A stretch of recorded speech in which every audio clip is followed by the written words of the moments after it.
Hello, hello. So welcome to Coffee and Crochet.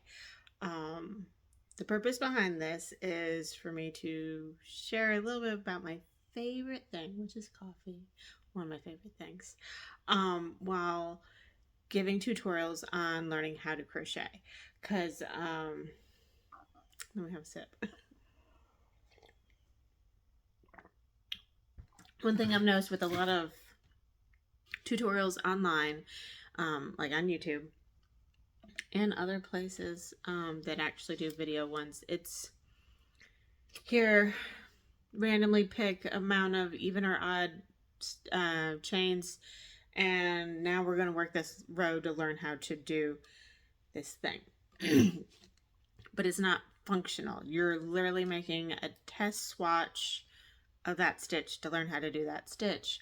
So then if you don't want to waste that yarn, you end up frogging the piece. And if you don't know what frogging is, it's basically you're unraveling it, you're taking it apart, so then it's just yarn, so you don't accomplish anything. Yes, you've learned the stitch, but you haven't made anything from it. So I wanted to take the general concept of teaching different stitches, and there's lots of great stitches out there, and making something functional with them. So coffee cozies.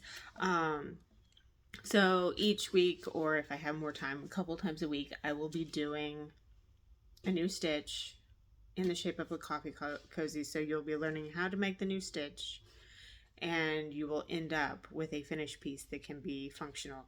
Yes, it's a simplistic piece, but they are great for just gifts, quick gifts like teacher gifts, counselor gifts, nurse gifts, just like, you can stick a little gift card for coffee in it. So it does serve a purpose.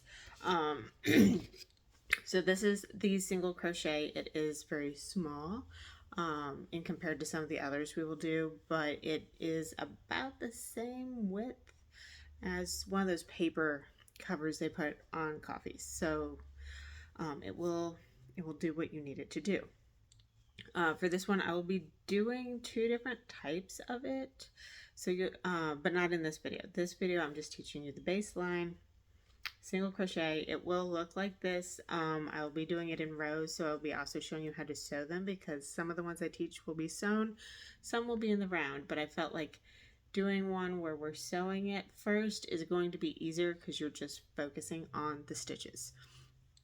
So in this video, you are going to learn how to do a chain and a single crochet, a slip knot if you don't already know how, and we will do a finishing row on it in a slip stitch, which I didn't do on this one for this video, but I did make this one specifically to have the pattern that I wanted to go with. So I will be adding that to it. So let's get started. And just to add a little fun to this, because coffee, I will talk about any coffee mug I'm using, if I'm using a coffee mug, and what kind of coffee I'm drinking. If I get it from out, I will tell you what my drink is, and I'll leave info in the description. So if that case, by some chance, you're like, oh, I want to try that, you can. Today I'm drinking Bones coffee. It's the Fallout limited edition, so I don't know how long they'll have it, but it's the vanilla wafer Bones Fallout coffee, and I have some Kahlua coffee creamer in it. Tastes really good. Non-alcoholic Kahlua, unfortunately. And this is an Alice mug. I got it at the Disney store because they were doing these this whole collection with the drawings from Alice at the Disney store many years ago. I had 3. One of them broke. I think it was the Cheshire Cat broke. So I only have this one and the White Rabbit now. So before we get started, you're going to need some 4-weight acrylic yarn. Any type will do. I prefer to use I Love This Yarn by Hobby Lobby because it's soft. I'll show you as I lay down the stuff when we get started here in a second. You will also need a 4.5mm hook. For today, that's it, other than a tapestry needle. But if you find that you're crocheting tight, you might want to up yourself up to a 5.0 millimeter hook. Just because sometimes when we first start learning to crochet, we crochet a little tight. And so what you might find is that you make it too tight and it makes the hole at the bottom of our coffee cozy a little too small. But for learning, your 4.5 millimeter hook will work perfectly even if you crochet tight. So let's get ourselves started. All right, let's get started. So I have some yarn, wait for acrylic yarn. Because you don't need super fancy yarn for this. I will make some later on with fancier yarn. But to get us started and get us learning about crochet, the acrylic yarn is super sturdy. So if you have to like take it apart and put it back together again, it will work great. I will have this to show throughout. You might want a old coffee cup from your favorite coffee place just to measure it on. It's not necessary because I'm doing a pattern for you that will fit, generally speaking, every coffee cup out there that you get from a coffee shop, and should fit your largest. That was a size large from that coffee shop. And yarn stretches so that you'll have that, and if it gets too stretchy, just throw it in the washer on a gentle cycle and it'll be as good as new. Aside from that, you're going to need your 4.5 millimeter hook. And like I said, while you're doing this, if you find that you're making it super snug, super tight, bump yourself up to a 5 millimeter hook, since sometimes we crochet too tight when we're just learning. You'll need a pair of scissors. These are a pair of microtip scissors. I highly recommend them. They're great for yarn. And then you will need a tapestry needle. A tapestry needle has a bigger eye than a lot of needles out there. I'm trying to get it so you can really see. There you go. And that makes it so the yarn fits through it, no problem. So let's go ahead and get started. So we're going to start by making a slip knot. Everyone does it differently, so if you find you don't like my method and you just want to, I'll show you two methods. So one method to do it, not my preferred, is you'll make a loop and then you will cross over that loop, making another loop. So you got a loop right there, and then you just pull on both ends till it's nice and tight. And then you would put your hook through it, holding the knot, so then you can pull down. That is one way to do it if you don't want to use your hook. You might not be comfortable using the hook to make it yet, so I wanted to show that option. So again, you make the loop where the end crosses in the front. You would take this yarn and bring it around to the front and take it as a loop through that loop. Hold both ends with whichever hand and then pull. How I do it is I again make the loop, but instead of pushing the yarn through with my fingers, I just put my hook through and grab it that way, which I have it backwards. I hook the yarn on my hook and then bring it through the loop. I'll do that again. Really all this does, and so again you have that end of the string in the front because you're wanting to cross over it with the yarn. I bring my hook through the loop and hook my yarn and take it through so it has the loop when I pull. So then it's just already on my hook. So you can do it that way. Either way works. I am crocheting left-handed. If you find it is confusing, there are right-handed tutorials out there. You also can comment and request me to attempt to do a right-handed tutorial.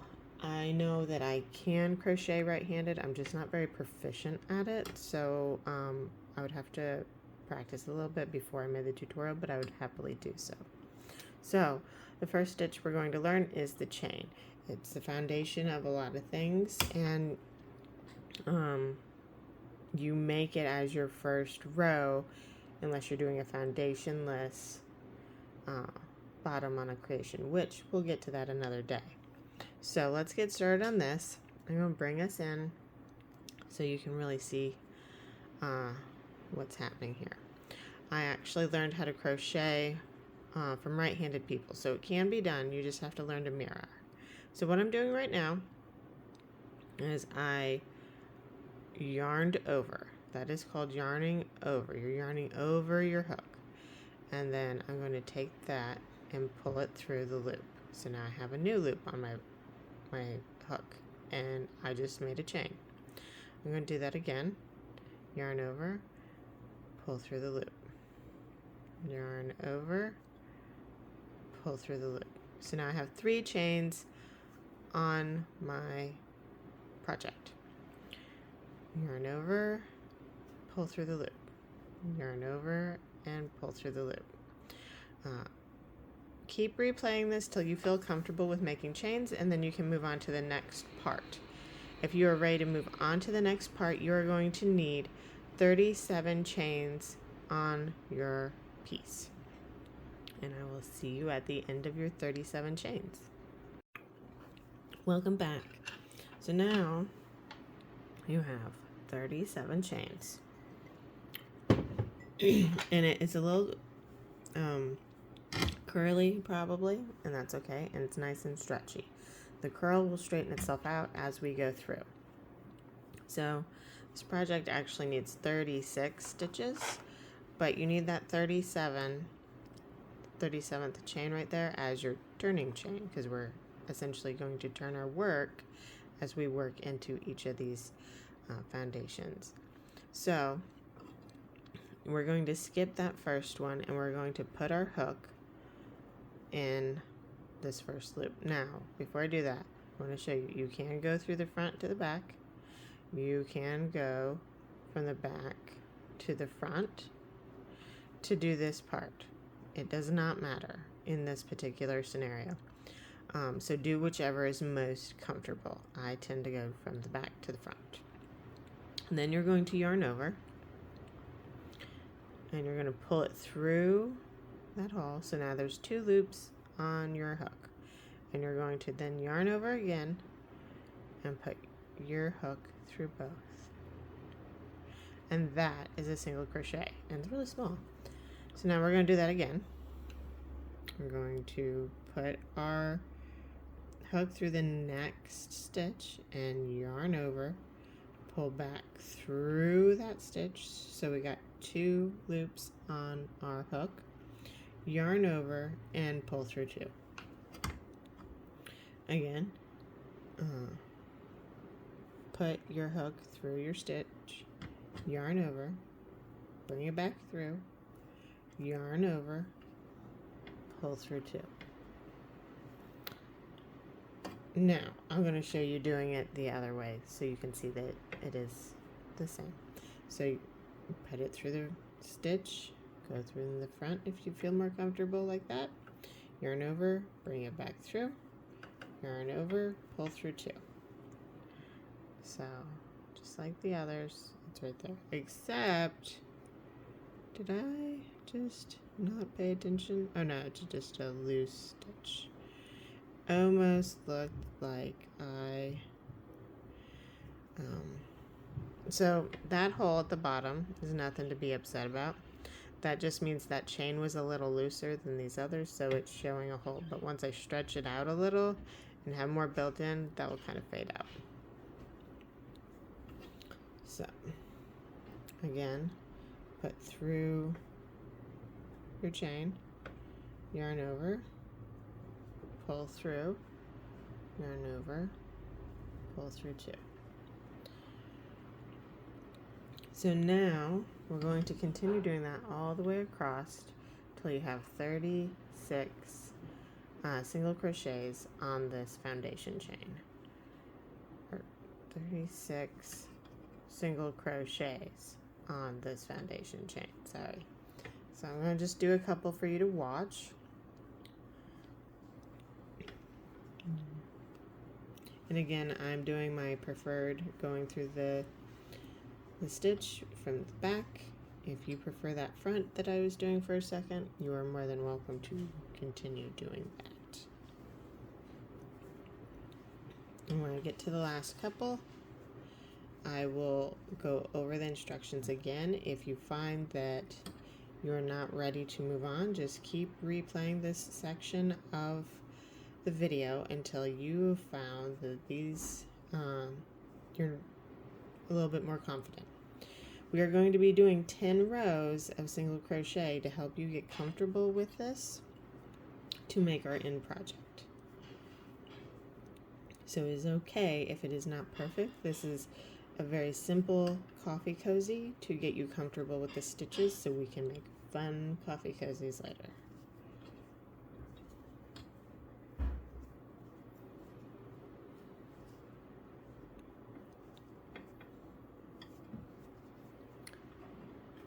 Now, are you struggling? Are you having a hard time? Because there's one important thing I did not talk about yet that I should have.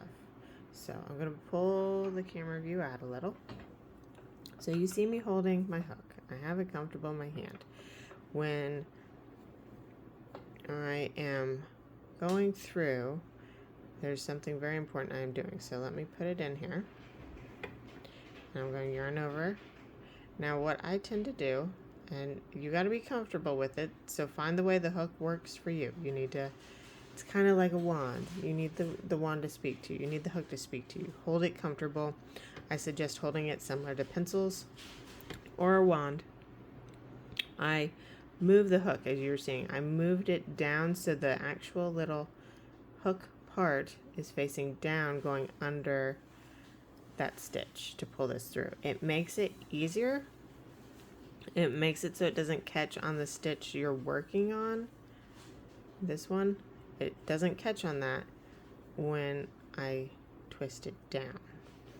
The important thing is though that it's comfortable for you. The next thing I need to talk about that I didn't was tension. As you see, my hand is just holding these little the string, and I'm keeping it snug in this hand. I'm moving through with this. The important thing when especially when you're making the foundation chain and when you're going through this first row, is keeping a good grip on your project, since it's so tiny, and the tension in your yarn. And really, it doesn't necessarily matter how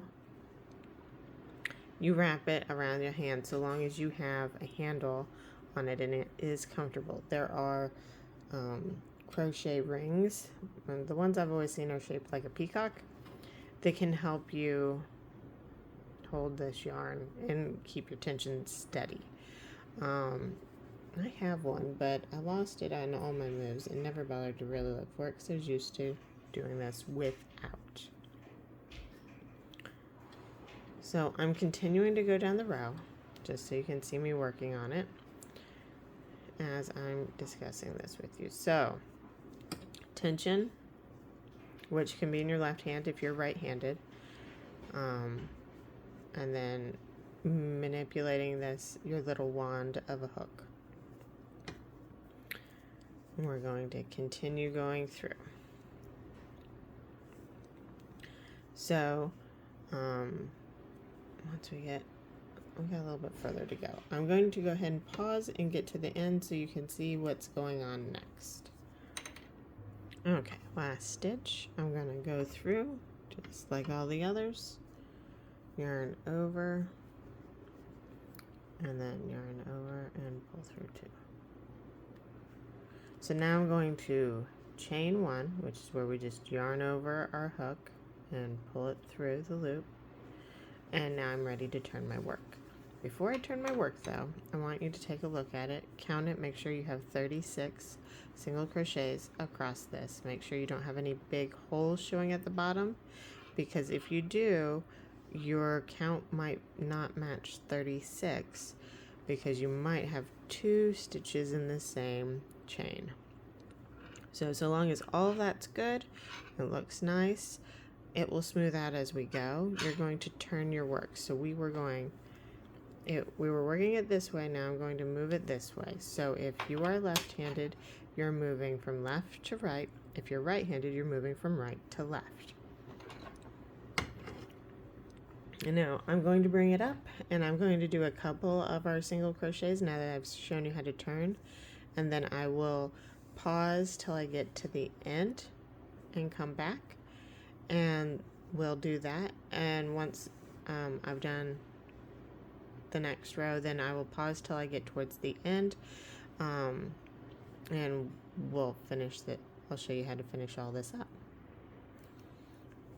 So again, just to help you feel comfortable, we're literally doing what we did on that first row, but instead of just having one loop up here, you should see you have 2 in each stitch. Each one of these little V's is one of your single crochet stitches. So you're wanting for this project to go through both of those, go under both of them. We're not using them, we're just going under them, and then you're going to yarn over and pull through, and yarn over and pull through too. Again, we're going through both, whether you're going through the front or the back, whatever's comfortable for you. Go through both, yarn over, pull through, yarn over, pull through two. One more time. Go through both, go under them, and you're going to yarn over. You're going to pull through. So we have the two. We're going to yarn over, and again, twist that hook so you can go through two. And I will see you at the end of this row. Okay, so we are now at the end of this row. It is curling. Like I said, that will all go away once we get a few more rows in it. I'm going to turn again and do a couple of stitches for you, and then I'm going to go and come back once I have 9 rows. And then I will work on the 10th row on here with you and show you the slip stitch after. So once we get that last stitch in and we're right up against it, here, I'll bring us a little closer. Too close. So it's right there. We're going to now yarn over and pull through. And now we're going to turn the work. So we're going the same direction we did before, and we're going to go through under both of those little loops, and then put in our yarn and yarn over, turn it. Now we have 2 loops on our hook. We're going to yarn over and pull through 2. One more time. Yarn up, not yarn over. Go through both loops. Now I'll yarn over and twist and pull it through. Yarn over, pull through 2. Okay, I'll do one more because this close-up makes me go slower, so I'm sure it will help somebody. Again, we're going through under both those V's into our stitch, yarning over and pulling it up, yarn over and pull through 2. All right. So now I'm going to finish this, and you've now seen me do the chain. Never forget to chain on that edge. If you don't, your edges will look wonky. And I will meet you back here once we have 9 rows in our piece. Okay, I'm back and I have row 9 in, so technically now we would be working on the 10th row, which is our last row. I only did 8 to 9 rows on this one. The beauty about these is you can add more rows if you think it needs to be thicker. But this is what it will look like generally, nice smooth rows and lines. And on the back we will get into this, which is the seam. The next one we make will not have this seam, it will be crocheted in the round. But first I wanted to show you the basics before we did that, and anytime you need to do it in rows like we just did, show you how to get that so you have just a simple seam. So now that we are done with our rows, you can add another row, a 10th row of single crochet if you want before you continue watching this, but I'm going to go ahead and yarn over into a chain like that so I can turn my work, and I'm going to show you the slip stitch. This is a great stitch to add a smooth edge, just kind of a finishing edge to your work. You don't have to do it if you don't want, but I wanted to show the stitch so you have it in your repertoire for the future. That makes this video would make it a good way to practice, because this is just a simple item that you're practicing with. So we chained 1. We're going to go into that first stitch like we've been doing, and we're going to yarn over, but we're going to go through that stitch and then through the one on our hook. I'm going to show you that again, and I'm going to get closer. Wrong way. Whew. So again, we're going to go through both those 2 loops for that stitch like that, pull it over, and then go through, and then through the loop on your hook. One more time. Go through both loops for the stitch, yarn over, pull it through, and then pull it through the loop on your hook, and then just makes that nice simple row like that. I'm going to do one more time, and then I will meet you at the end so we can get this sewn together and finished. We go through both of those loops for the stitch, yarn over, pull through, and then pull through the loop on your hook. So I will see you at the end where we will connect this and have our coffee cozy. All right, we are back, and it is flat, right? So, and you should have been finishing up this top row just now. I'm doing the last couple slip stitches to do them again with you, and then we're going to sew this up and see our finished product. Okay, so again, like I've said, each time you go into the next stitch under it, yarn over, pull through, and because this is a slip stitch, we're going to go ahead and pull through that loop that's on the stitch. And sometimes if you're not careful, yes, your hook will come out like that, but it's okay. You just keep going. And really pay attention when you're doing it to make sure that you're not skipping a stitch. It can be a little easy to do that with the slip stitch if your stitches are nice and tight. So went through, and I'm going to go directly through that one. There was no more yarning over, so you just go through the stitch, yarn over, back through it, back through the stitch, the loop that was on your hook. Now you're going to lift this up so you have room, and I do that just so I don't accidentally pull it out and undo any of my work. So I have a nice little holder, and then you want to have some thread or some yarn left over, so a nice long tail, so you can sew it together. And this is called fastening off, and what you're going to do is you're going to open up that loop, bring your yarn through it like that, and then pull it. So now we have fastened off and finished our piece and learned 3 different types of stitches. And so now what we're going to do is you're going to determine which side is the front and which side is the back. And for me, the front is facing me. Right-handed people, I believe the front is on the other side. But since this is going to be my back, I'm going to wrap these two together because I want my stitches to sew them to be on the back side. Now, if you're not much of a sewer, that's okay.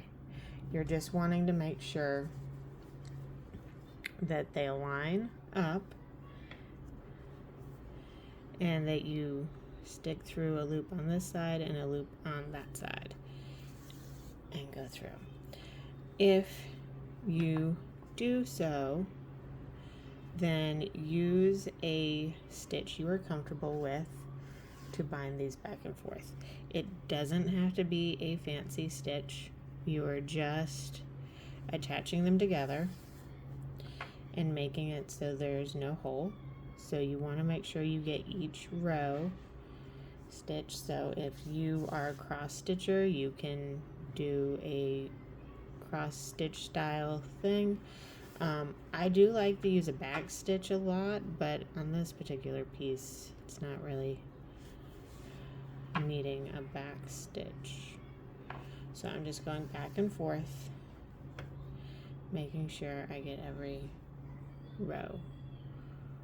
I don't want to leave any stitches out because then I will have a hole on the side where this seam is, and this will create a seam, and that's okay. Like I said, sometimes you want a seam or are okay with a seam and sometimes not. So the next tutorial I do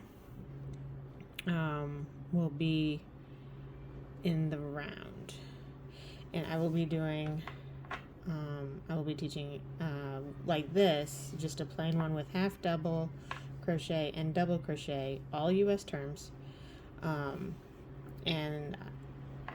then I'll start really getting some more fun fancy stitches in there for us. And any of these stitches that I teach you could use for a multitude of things, hats, blankets, scarves, clothing, etc. And then once I get us going on some fancy stitches, or fancier stitches I should say, I'll start adding some patterns and stuff I've made to the list of tutorials, so then it won't always be coffee cozies. But I feel like coffee cozies are great because they're quick and easy and make it so you don't feel like you're wasting your time with test swatches. So I made one knot. I'm getting ready to make another knot just to make sure it's nice and secure, and then we're going to weave in our ends, which we have 2.